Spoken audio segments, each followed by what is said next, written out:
Easy. What's going on? I can answer that.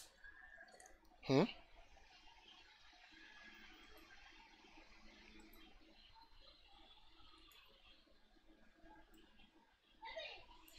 By the What way, did you you... muted. Am I muted? Oh. No, I'm not muted.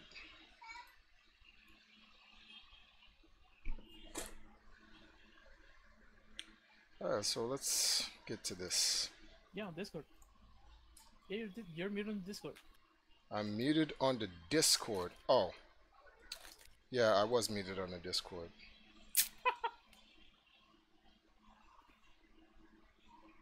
Okay, easy question, easy answer. Porn. What's up? I'll be right back. Give me a second. I'm streaming right now. Yep. What do you use the internet for? Francis. Memes. Pretty much. Hats. YouTube. Let's look at this part. The race at a Facebook, Connecticut high nobody school. uses Facebook, They were so born male, we can but pick now a identify website. as females, and they're breaking records left and right, coming in first and second place. But now parents and students are speaking out, saying it's not fair to let these teens compete with the rest of the girls' team. This is a tough one for me. I'm a former student athlete. I am also I would like to think a huge activist when it comes to the LGBTQ. You are. You don't think you are. What do you think about that? Thank you. What do you think about that? This is a tough one because, I mean, there's a biological and a sociological aspect.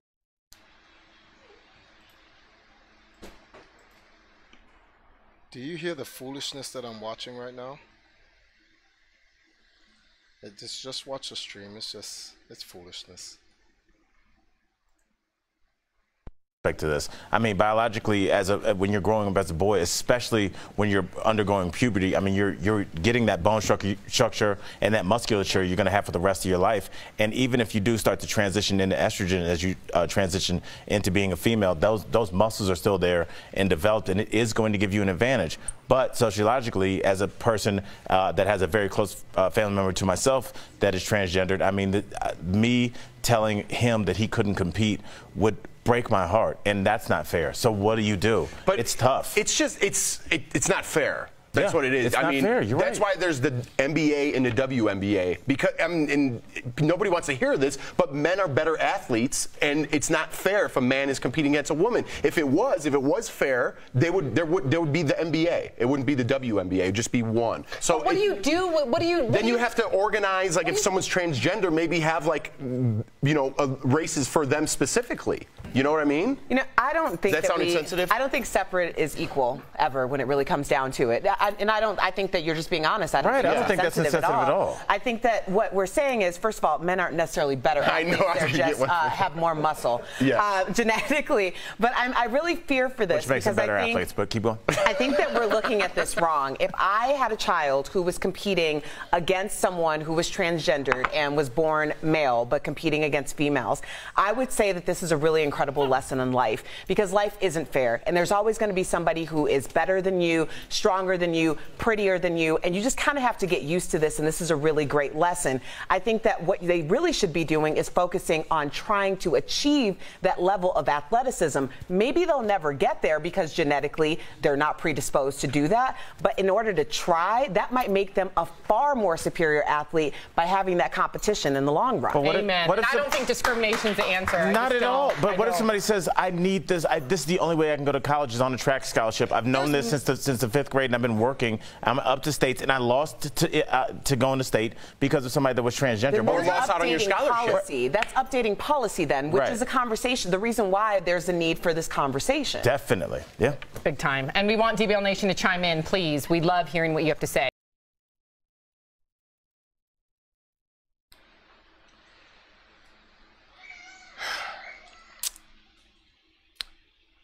This is the tomfoolery that we have to go through, ladies and gentlemen, because I don't understand it. Like, simple. You don't have girls competing in weightlifting competitions as the men. Yeah. Anyway, next story.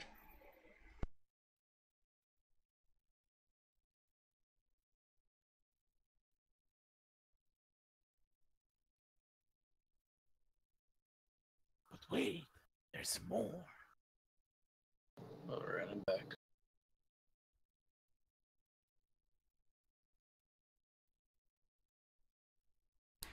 Oh boy, let's look at this foolishness here. Foolishness?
Tell me. Yeah, pretty much. Like, I can understand black people being oppressed, but copying the oppressor's technique doesn't make it any better. Just complete stupidity. Mike, anyone can join the Discord. The Discord is in the description. Just click the link, join the Discord. And don't forget to pass the IQ test.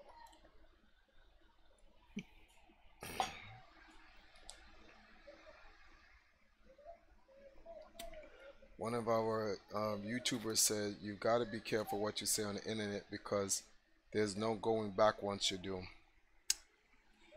Yeah, pretty much. Alright, let's see what else foolishness is out there, ladies and gentlemen. To protect children and emphasizes that. What is this? Our religious faith calls upon us to protect the young, to protect children, and emphasizes the importance of keeping families connected. In fact, there is a strong tradition in our faith that our Prophet Muhammad, peace be upon him, had once said that there's a grave punishment for the person that separates a child from their mother. And in that spirit, we're coming forward to offer a solution to the crisis. Right here at the Islamic Society of Tampa Bay area, we are stepping forward and offering to host all 2,300 migrant children that are currently in detention, all of them. And this hosting also includes the cost of transportation. We've secured the pledges from local community members as well as business individuals that have pledged to cover the cost of the transportation and to bring them here to Tampa Bay. And we have hundreds of Muslim families that are prepared to host these children in their homes at their own cost, with the goal that these they would be continue to be taken care of and hosted until they can be reunified with their parents or their next of kin. Our ultimate goal is to protect the children. These children continue to be housed and locked up into these detention centers, which we find to be unacceptable. Some of them as young as 8 months old. This will be completely self-funded by the community here in Tampa and will not cost the government anything. What we want to do is, with this solution, we're calling on the Trump administration as well as the Department of Homeland Security to take immediate steps to release these children and to work out the logistics with us to be able to transport them here to the Tampa Bay area. That's noble of them.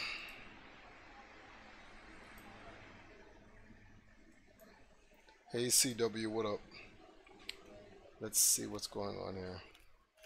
Let's go to the next thing.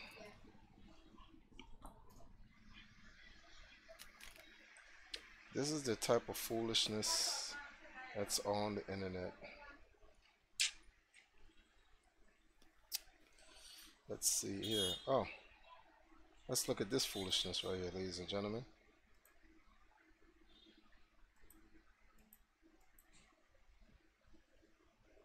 Oh, that guy is grabbing her butt.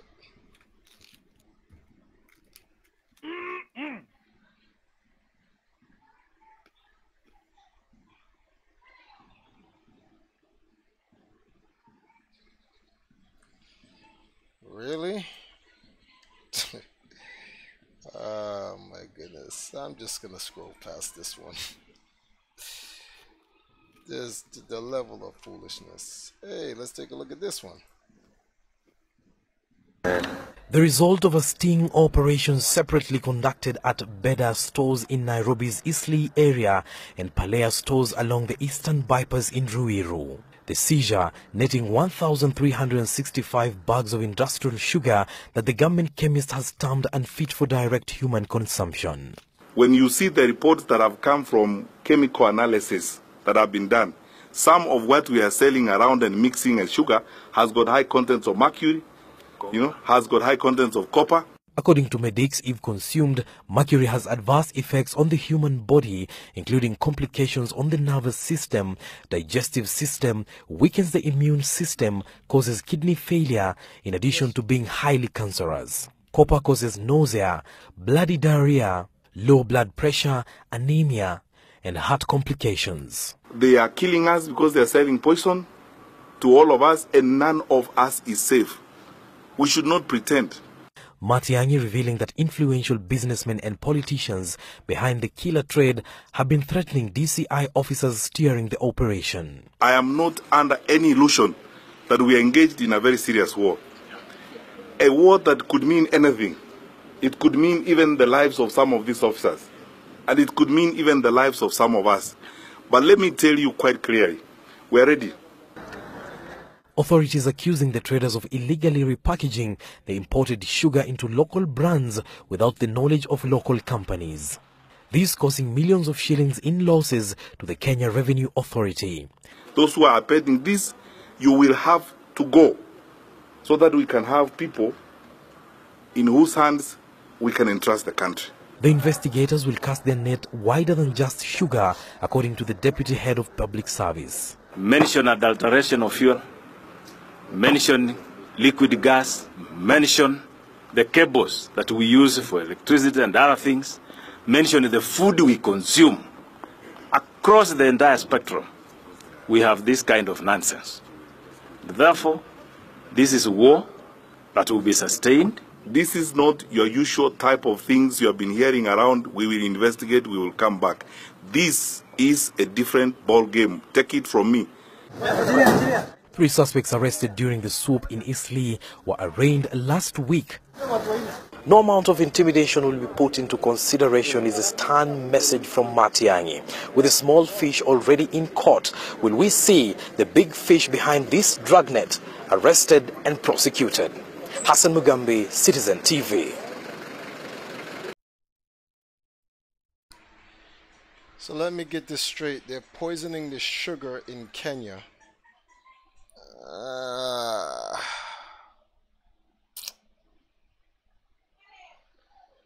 Oh boy. Let's move on.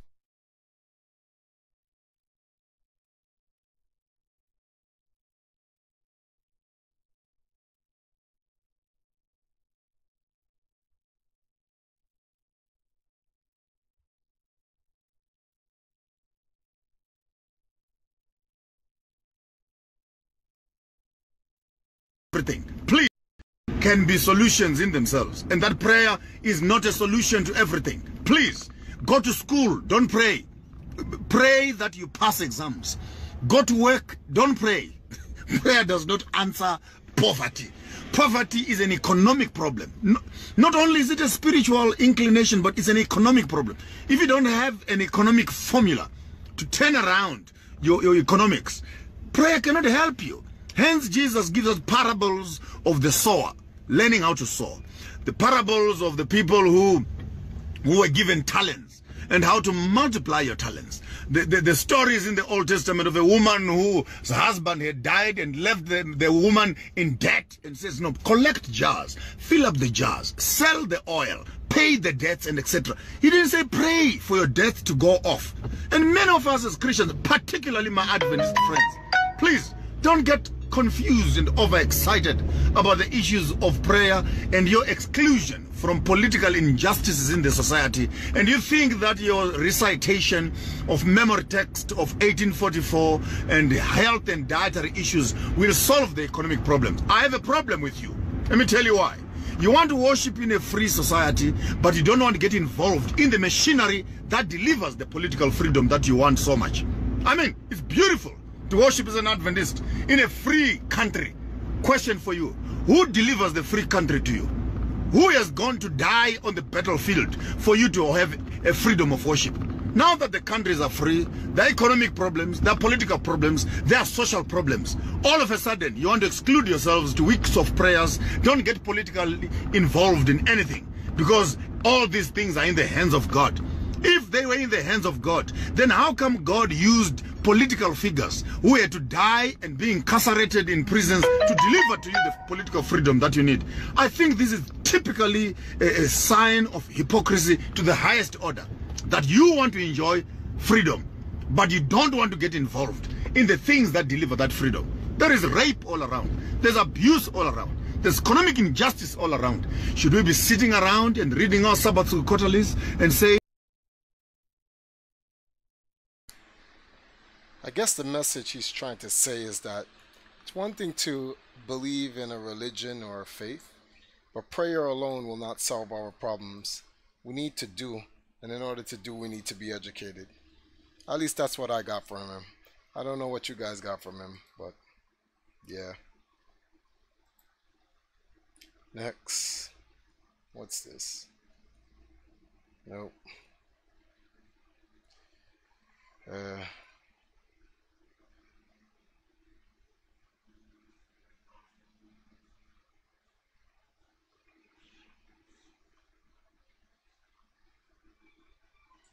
Who cares?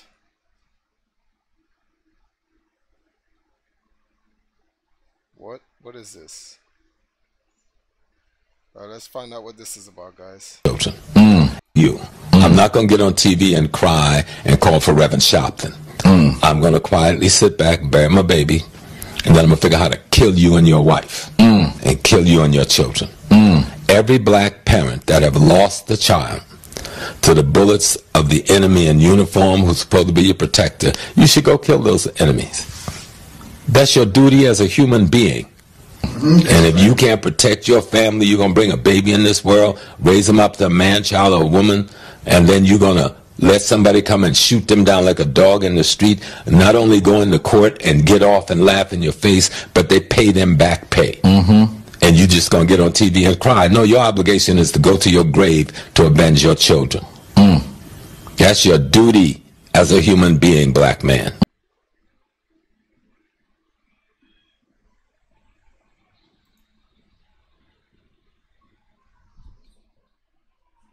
That's tough. Hey!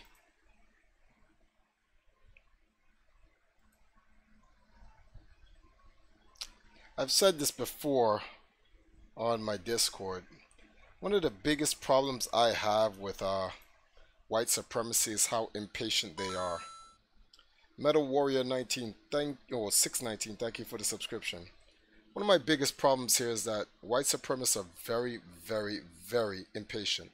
Like, they don't even give you time to save up money so you can go home. Like, come on, man.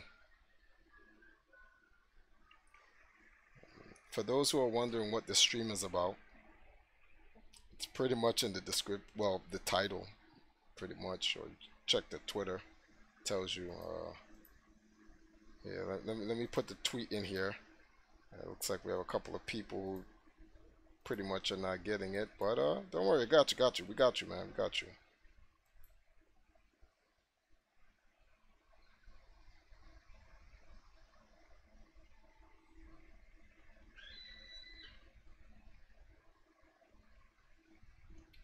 Epic Steve, you are 100% right. Violence only begots more violence. When police officers gun down your child innocently and they have no guns and stuff like that, that will most certainly breed more violence.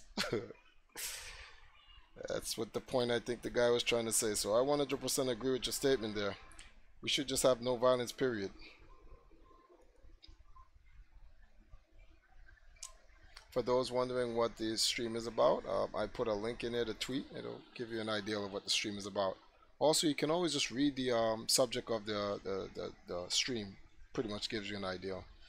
Anyway, let's get back to the next piece of information here. Let's see what else is on the net.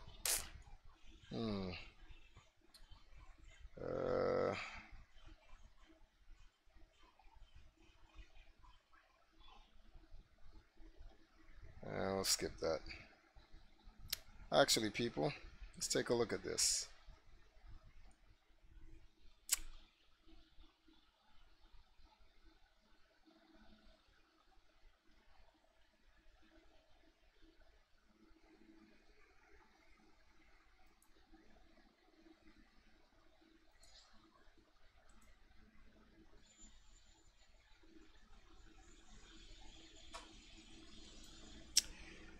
Okay, so yes, moving to the next piece here. Let's move down. That just was foolishness. Let's look at the newest thing here. Okay, we have some piece of information here. Let's take a look at this. Alone is almost for centuries. This obsession with fairness has been there. This prejudice against the dark has been there. Skin lightening market in Asia Pacific alone is valued at over $13 billion US. It's pretty obvious that India is obsessed with fair skin. Over and over again, our television screens, magazines, and even Facebook feeds are bombarded with ads telling us that if we're not fair skinned, we're basically gonna have a shitty, loveless, and unsuccessful life. This obsession is actually subliminal conditioning over decades. The first instance of fairness creams being advertised in India was when Afghan Snow was introduced by E.S. Patanwala in 1919. While India's fascination with fair skin is literally thousands of years old, the biggest move towards monetizing that obsession came in 1978 when Unilever unveiled a cream called Fair and Lovely. Now this opened the door to a whole new market of beauty products. Interestingly, according to their website, Fair and Lovely is supposed to be one of the most trusted brands for young women in India. Yeah. In the early 1990s, Emami's Naturally Fair Herbal Fairness Cream came out. Fairever by Calvin Fair came out in 1998. Fair Glow from Godrej came out in 1999. You get the picture. And by the early 2000s, fairness creams were immensely outperforming other beauty products with no skin lightening agent. This kind of cemented the precedent that whatever you put on your face has to be better if it has skin lightening properties. The Indian whitening cream market was estimated at around $423 million in 2010. And by 2014, the industry was estimated at almost $500 million. That's 3,000 crores. 3,000 fucking crores. Now it isn't just advertisements that tell us fair skin equals good, dark skin equals bad. There are some subtle and not so subtle hints throughout history that propagate the idea that fair skin is superior. Hinduism developed before written records were kept, but it is thought that when the Aryan people migrated to India around 1000 BCE, they mixed their religious traditions with the Dravidians. The Aryans were considered the conquerors of the dark-skinned Dravidians, and so the light skin of the invading Aryans was considered superior. In fact, some have even theorized that India's long history of being colonized and conquered by light-skinned oppressors, the Persians, the Mughals, the British, has led to the systemic belief that light skin is better and is associated with power. It rings true in the caste system as well. Historically, those in the higher caste with more privilege and more power were more light-skinned than those in the lower caste. And this is very clearly due to the fact that the lower caste often worked as physical laborers and spent their days doing work under the hot sun, while those in the higher caste remained indoors. It was around the 18th century that Europeans began insisting that skin color was an indicator of moral and intellectual qualities to justify their torture of Africans. And it's theorized that this had a pretty big influence on us, leading to the adoption of these ideas that resulted in internalized racism. There's even an old Sanskrit word, Asurya Sparsh, which is used to refer to someone who is light-skinned, not touched by the sun, and therefore rich and pure. Mythology and these archetypal good versus evil figures also partake in the collective superiority of fair skin. According to Shamala Bhatia, an associate professor of history at Bharati College, University of Delhi, Many ancient scriptures, folktales, and epics describe the good character as being fair-skinned, implying that dark-skinned characters are associated with evil. Fairness often also comes into play in matrimonial ads as a trait that cannot be negotiated in a potential spouse. And most importantly, there seems to be a natural partnership between the entertainment industry and the cosmetic industry. Models and actors are particularly preferred to be light-skinned, and their dark-skinned counterparts see little screen time. Actor Nandita Das has stated that when she plays an educated upper-class woman, directors and makeup artists would be more attentive to making sure that her skin is lighter on camera. So this whole thing of self-esteem being so connected to the color of your skin started really bothering me, because I was very fortunate that my parents didn't give me this complex. But it wasn't that I was naive. I mean, people all around, even my growing up years, somebody would say, oh, you've got nice features, but poor thing, you're dark. Or don't go out in the sun because you'd get dark. Off-screen, Bollywood actors themselves participate in fairness cream ads, in which fair skin is a sign of desirability, attractiveness, and overall success. Priyanka Chopra did a 5-part ad series in 2008 for Pond's White Beauty. In a 2013 Emami ad, Shah Rukh Khan tells a young man that he'll only be successful after he hands him a tube of skin lightening cream. In fact, it's probably one of the biggest endorsement deals that celebrities in India do. Katrina Kaif for Olay's Natural White range, Sonam Kapoor for L'Oreal's White Perfect moisturizing cream, Preeti Zinta and Herbal bleaching ads. And all in all, they seem to practice what they preach. There are a lot of theories out there that celebrities appear a lot fairer than they used to. And it's possible that it's because the industry demands so. It's rumored that Kajol underwent a skin melanin surgery, though she denies this and claims that she just stayed out of the sun. Priyanka Chopra admitted in a Glamour interview that she used to use skin lightening cream. And these are just a couple of examples. Through the years, Bipasha Basu, Hema Malini, Shilpa Shetty, Deepika Padukone, Sridevi,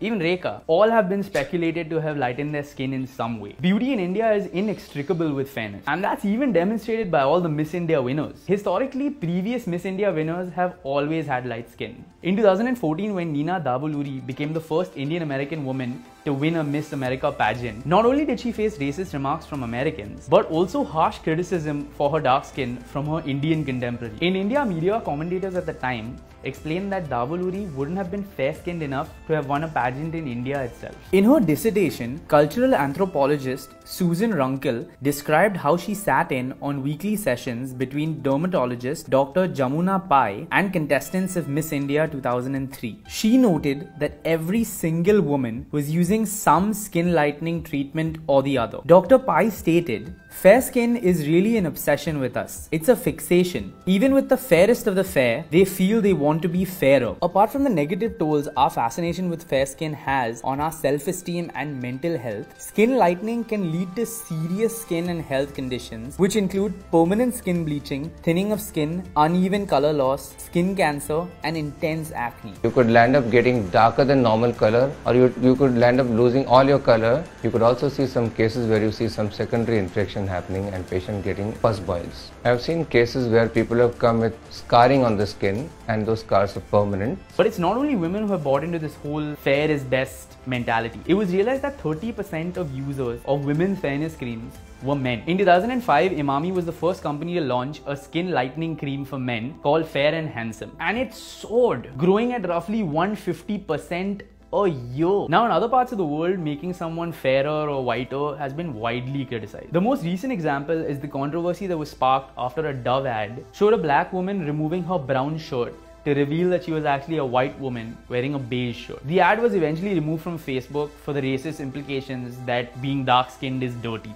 After actor Kerry Washington appeared on the cover of Adweek in 2016, she took to Instagram to address a photo that had appeared to be lightened and her face being noticeably altered. A Thai skin whitening cream made by Soul Secret posted an ad to YouTube featuring two women, one whose skin darkens, and was accompanied by the tagline, "You just need to be white to win." Commenters and social media users were obviously upset, and the ad was removed. And while close to home, some strides are being made, like the Dark is Beautiful movement and some actors calling out the judgments based on skin color, there's a long way to go before India finally ends its obsession with fair skin.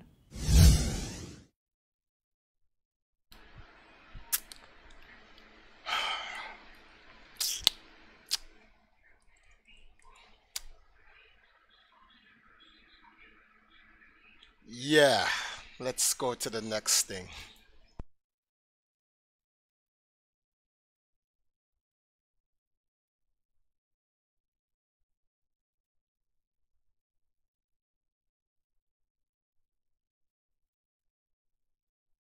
United States owns Puerto Rico, so we're part of the United States. We don't own Puerto Rico.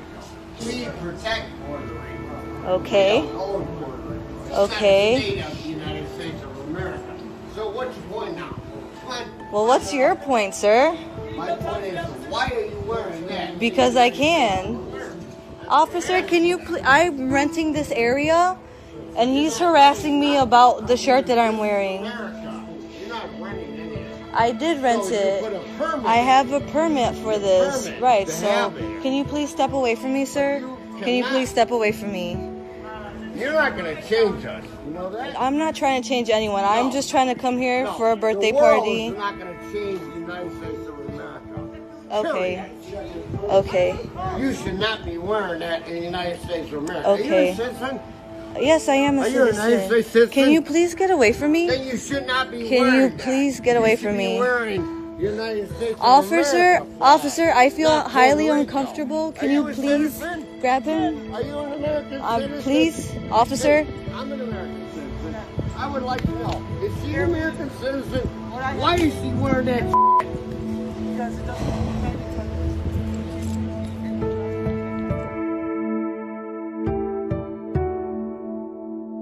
As you can see, the police are not even, he's not even grabbing him. I got some really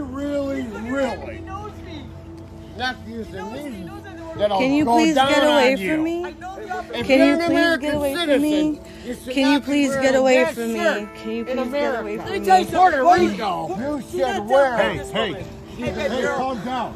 Get away. Officer, I'm renting. I paid for a permit for this area. I do not feel comfortable with him here. Is there anything you can do?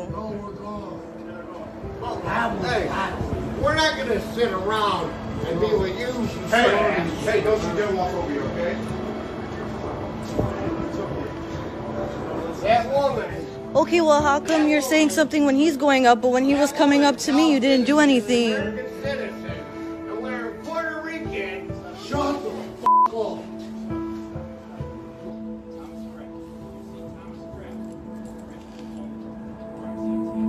He was following me, continuing to tell me I am not a citizen. Because I'm wearing a Puerto Rico shirt. This is literally what this is all about. Are you Okay. a citizen? Yes, I am a Are you a citizen. United States citizen? Can you please get away from me? Then you should not be Can wearing you that. please get away You should from be me? wearing United States of Officer, America flag. officer, I feel Not highly Puerto Rico. uncomfortable. Can you please?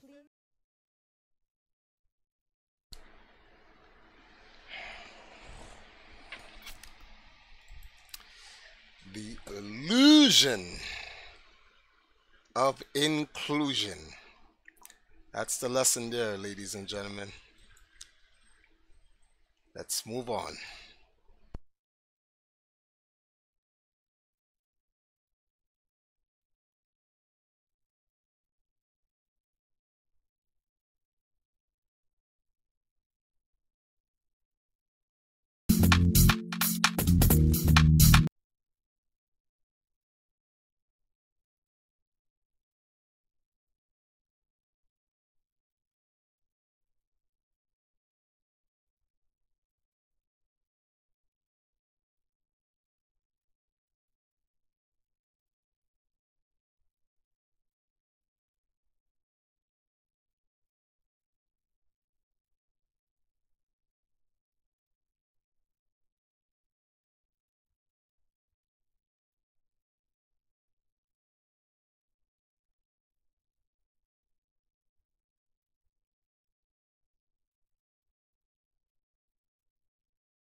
Now that's something impressive. Mr. Musk, once again, coming up with some good stuff.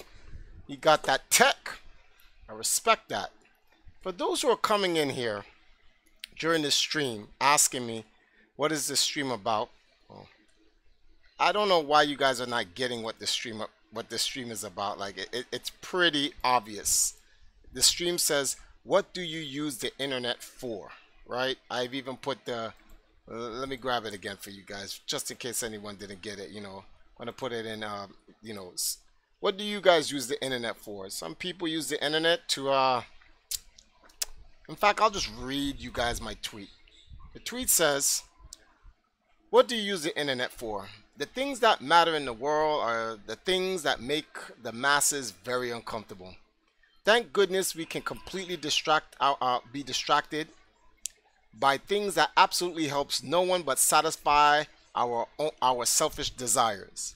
So I'm over here taking a look at the internet and going through some topics here that may be of some relevance to the world. To make us look at the world in a certain way and be more conscious to the levels of foolishness that's happening. Some of you guys are coming in here asking me, have I seen the newest news on Broly from Dragon Ball Super? So this stream is specifically for you guys. Just letting you know that. Let's continue on with our investigation on what's going on the internet. Now, what is this foolishness?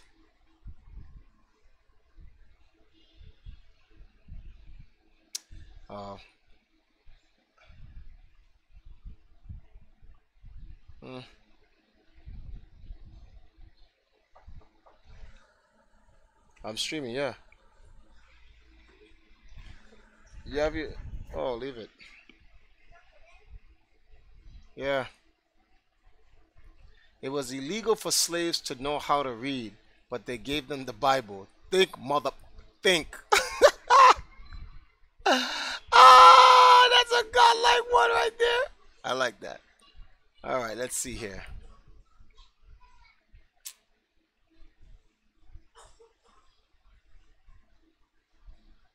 Oh, this is foolishness. I would skip that. Foolishness. I'm selecting key foolishness things to watch, guys. So I hope you guys can brace yourself for this one.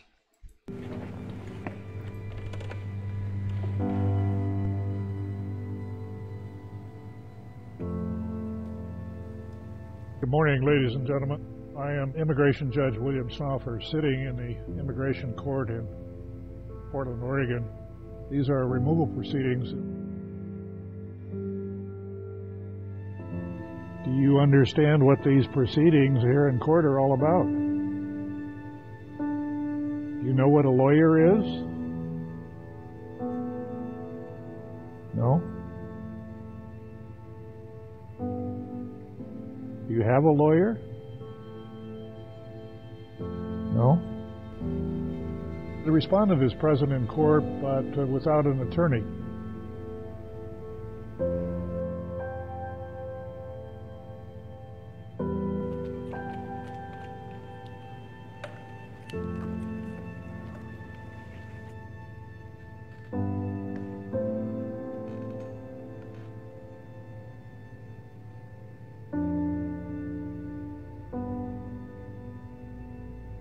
Sophia, good morning.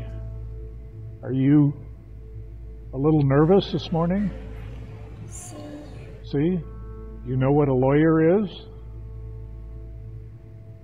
No. No? Do you have a lawyer?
Are you guys looking at this buffoonery?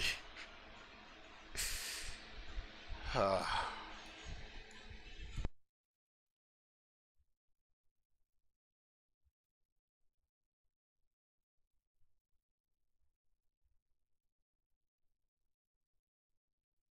hope that the comments I'm about to make will not offend the questioner too much and some people around here. I think there is a fundamental misstatement of the issue in the question. We can no longer continue to make policy for ourselves, in our country, in our region, in our continent, on the basis of whatever support the Western world or France or the European Union can give us. It will not work. It has not worked, and it will not work. Our responsibility is to charter a path which is about how we can develop our nations ourselves. It is not right for a country like Ghana, 60 years after independence, to still have its health and education budgets being financed on the basis of the generosity and charity of European taxpayers. Why is a French guy upset? By now, we should be able to finance our basic needs ourselves. And if we are going to look at the next 60 years as a period of transition, a period whereby we can stand on our own feet, our perspective has not to be what the French taxpayer decides to do with whatever surpluses that they have in France. They're welcome. They're appreciated. Whatever interventions that the French taxpayer through their governments make to us are appreciated. We're not going to lick a gift horse in the mouth. But this continent, with all that has happened, is still today the repository of at least 30% of the most important minerals of the world. It is a continent of vast, arable and fertile lands. It has the youngest population of any of the continents in the world. So it has the energy and the dynamism. We have seen it. These young men who are showing so much resilience and ingenuity in crossing the Sahara, finding ways to go across with rickety boats across the Mediterranean to really, those energies, we want to have those energies working inside our countries. And we're going to have those energies working in our countries if we begin to build systems that tell the young people of our country that their hopes, their opportunity are right here with us. Yo, the French president Migration is and the movement pissed. of people is being presented in a manner which suggests that somehow it's a new phenomenon. There's nothing new about it. It's as old as man, the movement of people. And it has always been linked to the same thing.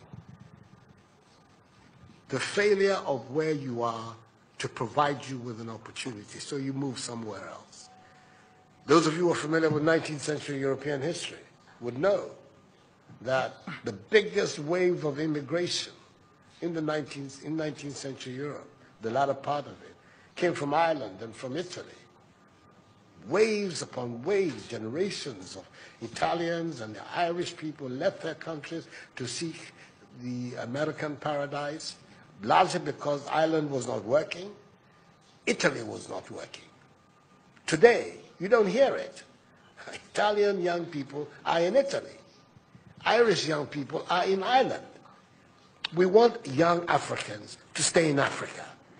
And how are they? And it means that we have to get away from this mindset of dependence. This mindset about what can France do for us.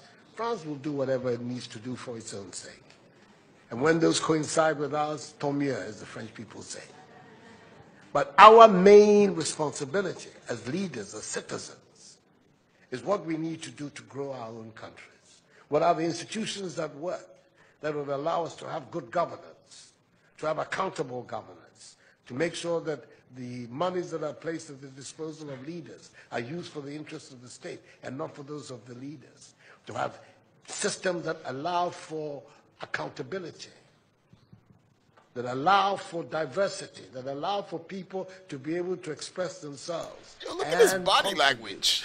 To fashioning the public will and the public interest. Our concern should be with what do we need to do in this 21st century to move Africa away from being cap in hand and begging for aid, for charity, for handouts.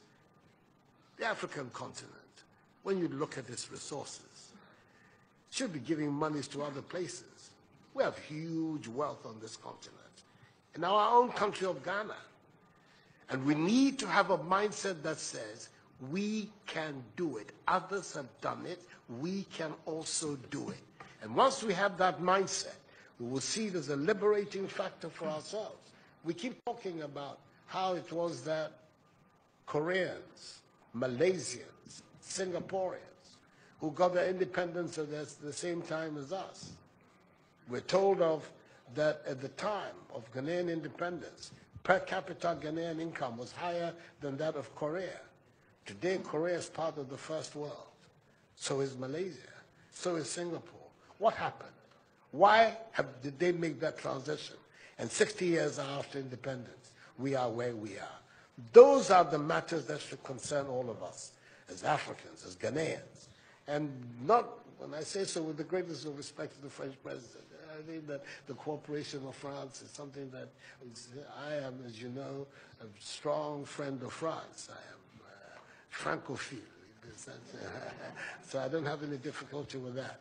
But I'm talking about our own propulsion, what we need to do to get our countries to work so that we can create the conditions that would allow our young people to forego this hazardous effort to get to Europe. They're not going there because they want to. They're going there because they don't believe they have any opportunities in our countries. So that should be our focus.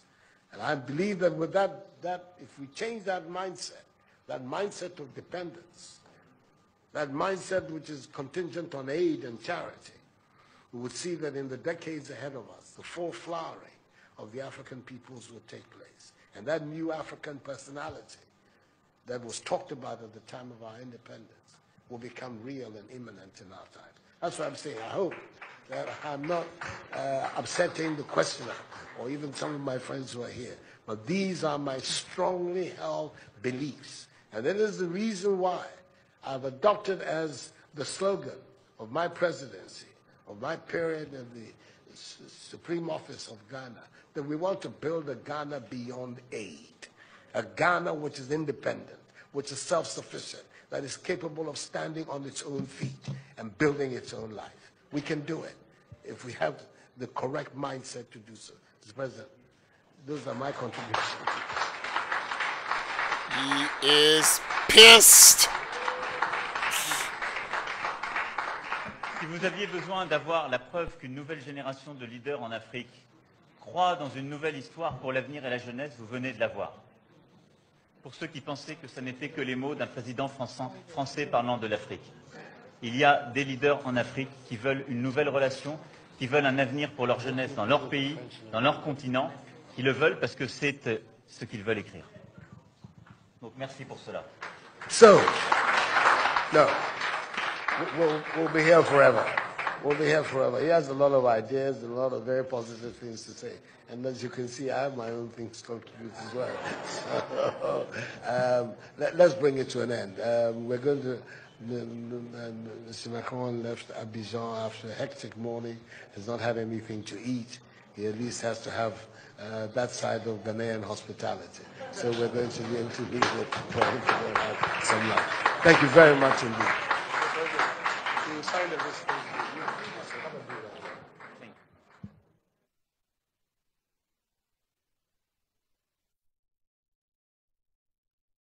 You know what's so bad about that whole situation is that the French president completely did not like that, but he has to smile and shake hands.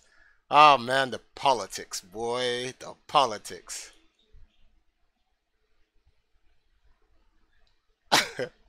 Yes, Bubby, the way he was talking with his hand, he was like, It's like he wanted to fight.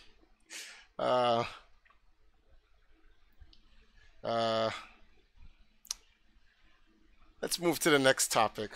Probably do a couple more before we come to an end of this stream, and we'll always come back to one of these. I plan to have these segments like this where we just go on the internet, see what's important.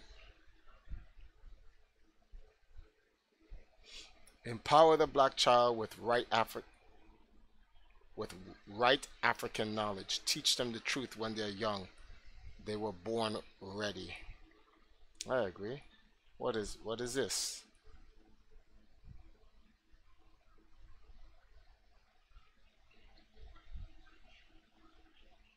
My man, no. Wait, what? My man, what? What the?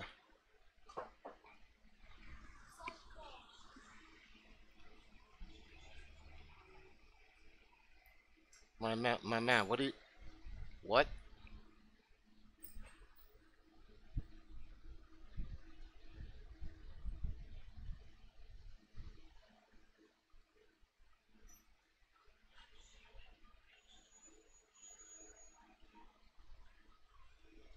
Oh, my man, you're done. You're done, my man. That was on the internet. You are so finished, my man. Yo, you're so finished. Yo, what? Yo, nah, B, that's just not cool. That is not Rocket, B. Nah, that was just foolishness right there. That is just foolishness. Hi, honey. I'm streaming right now. Give me a second. I'll be back. I'll be with you in a minute. Yeah, that was just foolishness right now. He got exposed. The level of tomfoolery that was just seen was just foolishness. What is this?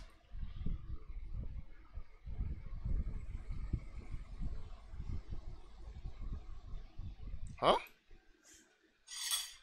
Images of Moors in paintings. Okay. Okay. All right.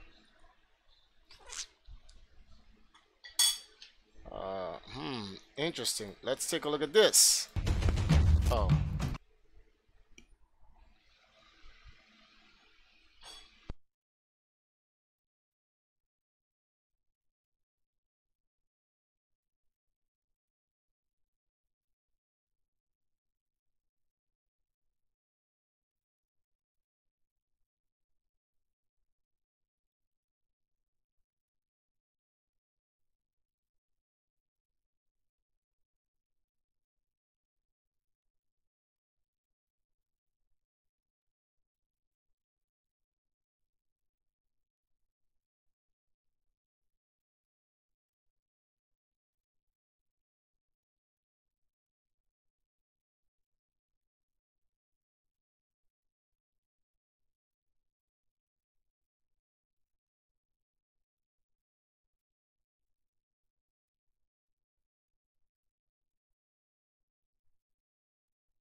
Wow.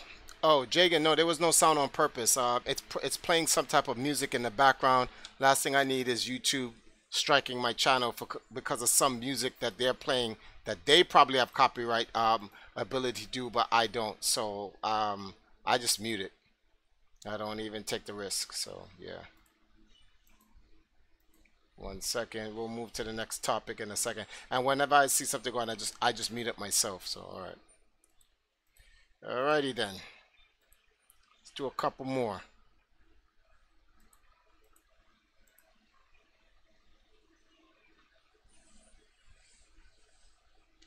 Foolishness.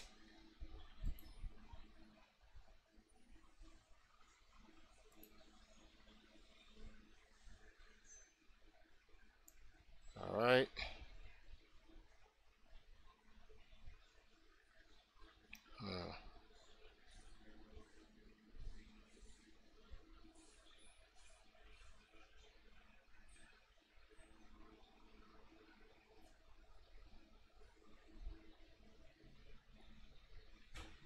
What is this? Productive. ABC's Tara Palmieri reporting from the region tonight. When was this? July 7th? Okay, it's only 2 days ago. So let's listen to this. Those high-level talks between North Korea and the U.S. appearing to hit a major snag tonight. North Korea slamming talks with U.S. Secretary of State Mike Pompeo as deeply regrettable and cancerous, accusing Washington of making gangster-like demands, those are their words, on its nuclear weapons program. But Pompeo characterizing the 2 days of talks, quote, as productive. ABC's Tara Palmieri reporting from the region tonight. There were signs of trouble for Secretary of State Mike Pompeo when the latest nuclear negotiations started off with the most innocent of questions. He was asked if he slept well. Thank you for the comment. But the question was merely a setup for this shot across the bow by counterpart Kim Yong-chol. But we did have very serious discussion on very important matters yesterday. So thinking about those discussions, you might have not slept well last night. Director Kim, I slept just fine. Just before leaving, Pompeo trying to put the best spin on his third trip to North Korea, even though he was denied a meeting with Kim Jong-un. We had productive, good faith negotiations. But shortly after takeoff, that good faith was gone. The North Koreans slamming the U.S. in a statement, saying they pushed a, quote, unilateral and gangster-like demand for denuclearization, calling the U.S. issues, quote, cancerous, and expressing disappointment that the U.S., quote, left all troops in South Korea. Now, we're well on our way to get denuclearization, and the agreement says there will be total denuclearization. There were hopes for progress after that historic summit just over a month ago. Now the talks seemingly in shambles. I wanted to stop the war games. I thought they were very provocative. While the Trump administration agreed to call off their military exercises with South Korea, the North Koreans have yet to deliver on their pledge to return the remains of U.S. combat veterans. And there are reports that they have not curbed their nuclear activities. Rocket Man is on a suicide mission for himself. With North Korea calling the weekend's talks deeply regrettable, speculation now growing that the heated rhetoric between Kim and Trump will also return. U.S. officials tell me they're not surprised by the harsh statement by the North Koreans. They see it as a negotiating tactic. As for the North Koreans, the end of their statement says that they still have faith in President Trump. The question now, does the president still have faith in them? Yeah.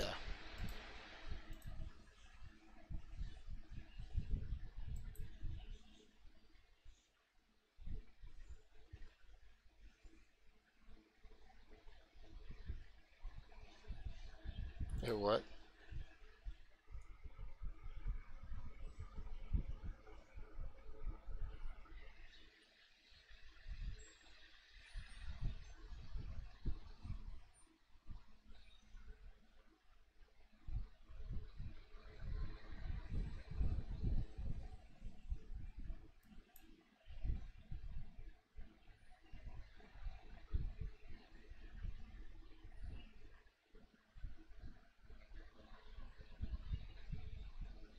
I'm lost at that. I don't even know what that meant. Okay.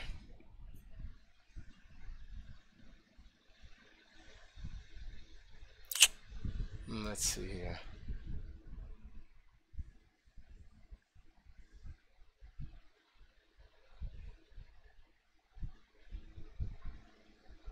All right.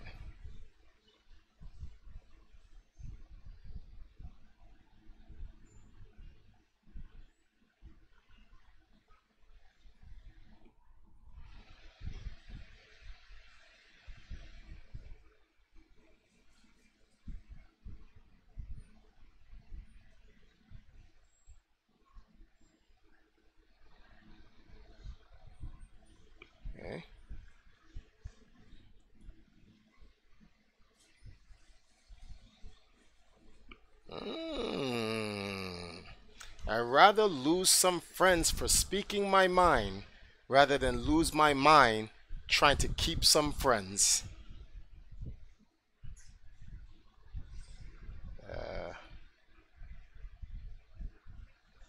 The Goonies.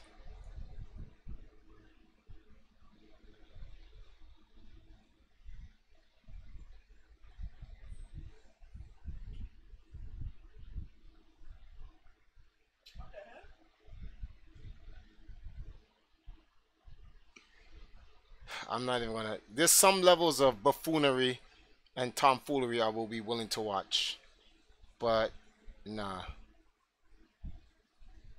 What the hell?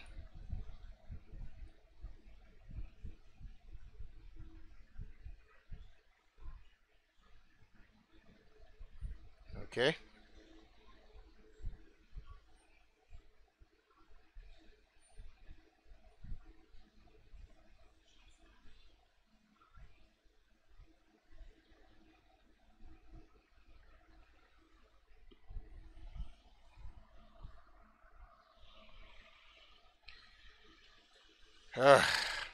Whoa.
Next.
That's so true.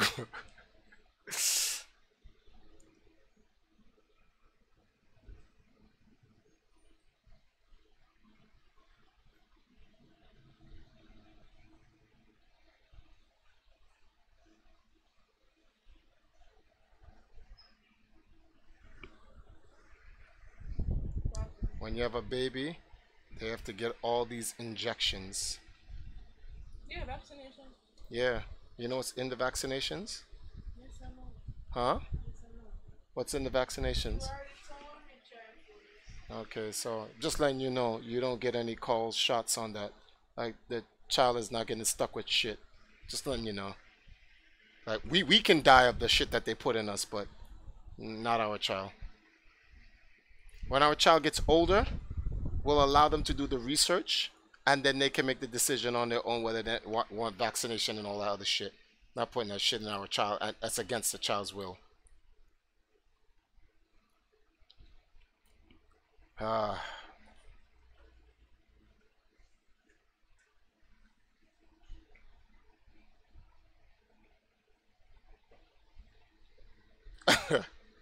Later, G Viper, he says, I gotta get out of here, B.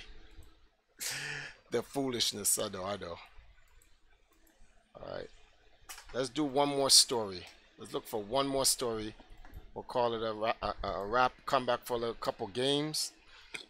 And then I'll get back to editing.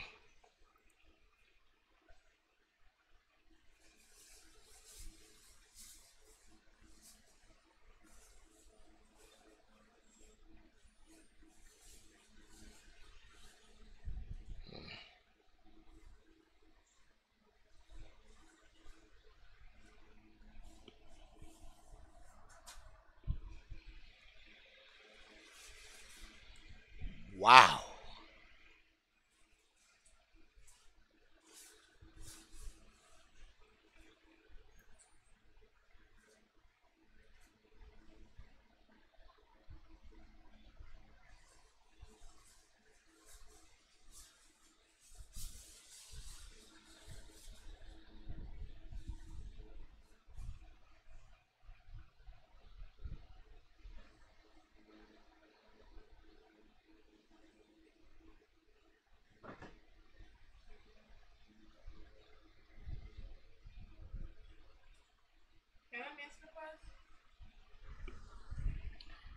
Three dead after smoking fake weed laced with rat poison.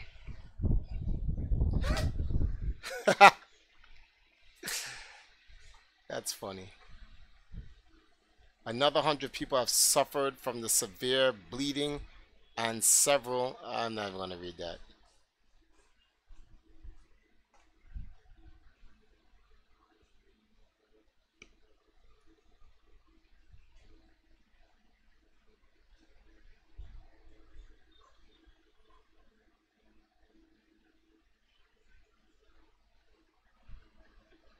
Oh, Garrett Morgan. Yeah.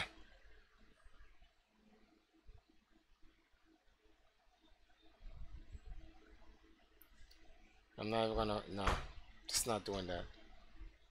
Come on, let me, come on, give us a good story, guys. What good stories do we have here?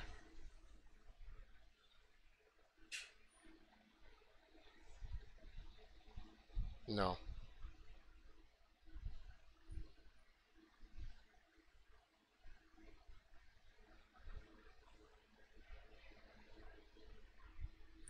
Okay, let's hear the story. Fellow Jewish youth.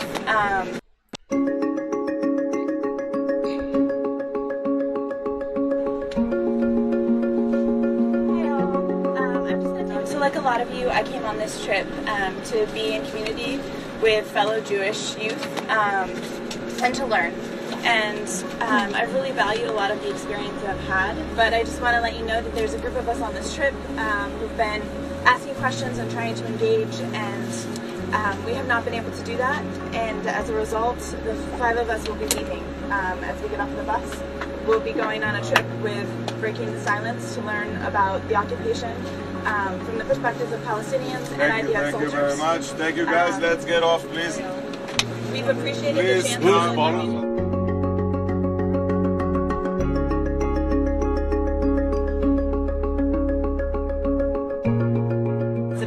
For us to be leaving the trip, but that's also why we decided to do it, because we feel like the world should know, and the young people of the American Jewish community should know, that Birthright is not providing the kind of education that we really need in this time. Birthright's telling a one-sided story, and it's not fair, and that we deserve the truth, and we feel sad.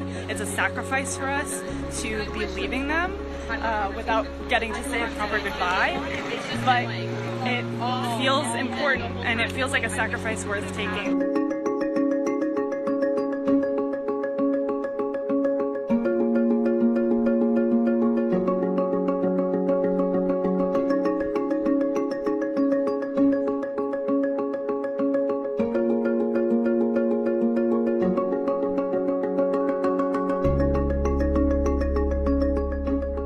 This is going to go to the heads of Birthright Israel right We now. Let's go. understand. We're willing to accept those consequences, but this is really important to us. And guess what? Just go. Go to Palestine. Just go. Because guess what's going to happen? You're going to get killed, you're going to get raped. I get it. You're trying to be like, well, I'm on this trip, but like, let me take a step back. Just don't f***ing call that. Okay. I just want to say, as an Israeli, I think this is one of the most brave thing and most patriotic thing on my point of view to do regarding the Israeli society and the Jewish community.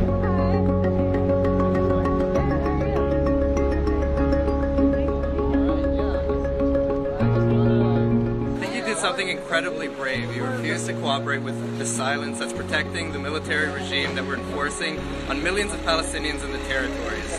It's amazing. I'm sure you guys are the first, and it's just indicative of the growing gap between your values and the occupation's values, and the fact that you're not willing to compromise on your Jewish values. It's amazing. So let's go to Hebron and let's see what's actually happening here in the occupied territories.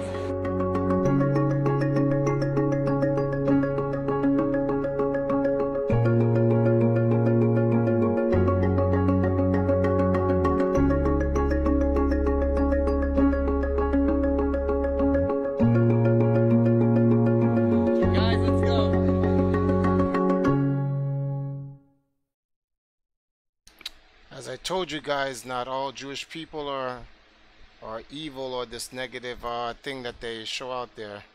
Just the Zionists. Just the Zionists. In any event, we went about 15 minutes over. We're gonna call that the end of our experiment. I wanted to try something different, you know, just see what's on the internet, share some thoughts. You know, see what you guys learn, rather than watching the buffoonery and the foolishness that we usually do. I'll be back in a little bit, guys. We'll probably play a little bit of Fortnite and Mario Kart before I get back to work on some editing. The charity event was supposed to be up today, but I couldn't get it out because stupid power was off on Sunday. So I gotta make sure I work on that tonight and get it out by tomorrow or Wednesday the latest. See you guys later. Thank you guys for stopping in.